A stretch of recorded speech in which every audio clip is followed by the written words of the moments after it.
साल 2026 का पहला चंद्र ग्रहण 3 मार्च को लगने जा रहा है।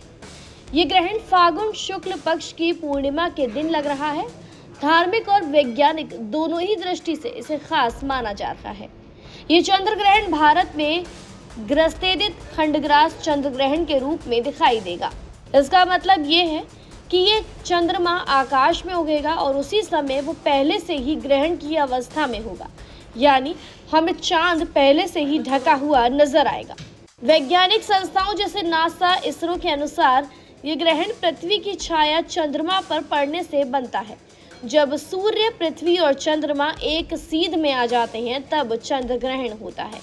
अब बात करते हैं कि चंद्र ग्रहण कहां-कहां दिखाई देगा। यह चंद्र ग्रहण एशिया के कई देशों में, खासकर भारत, चीन और मध्य एशिया में देखा जा सकेगा। ऑस्ट्रेलिया और ओशनिया में इसका दृश्य सबसे साफ रहेगा। इसके अलावा उत्तर और मध्य अमेरिका, दक्षिण अमेरिका और पश्चिमी हिस्से और प्रशांत महासागर क्षेत्र में भी ये नजर आएगा। वहीं यूरोप और अफ्रीका में ये ग्रहण दिखाई नहीं देगा। भारत में इस ग्रहण का समय और भी ज्यादा महत्वपूर्ण है। जानकारी के मुताबिक उप छाया ग्रहण शुरू होगा दोपहर 2:14 पर। आंशिक ग्रहण शुरू होगा दोपहर 3:20 पर। पूर्ण चंद्र ग्रहण शाम 5:34 से 5:32 तक रहेगा। आंशिक ग्रहण खत्म होगा शाम 6:45 पर।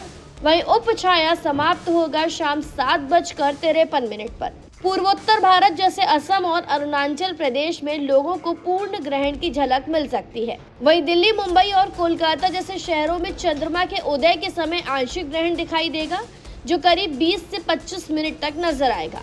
अब बात करते हैं सूतक काल की। धार्मिक मान्यताओं के अनुसार चंद्र ग्रहण से लगभग 9 घंटे पहले सूतक काल लग जाता है। इस बार सूतक सुबह 6:20 से शुरू हो जाएगा और शाम 6:45 पर ग्रहण समाप्ति के साथ खत्म होगा।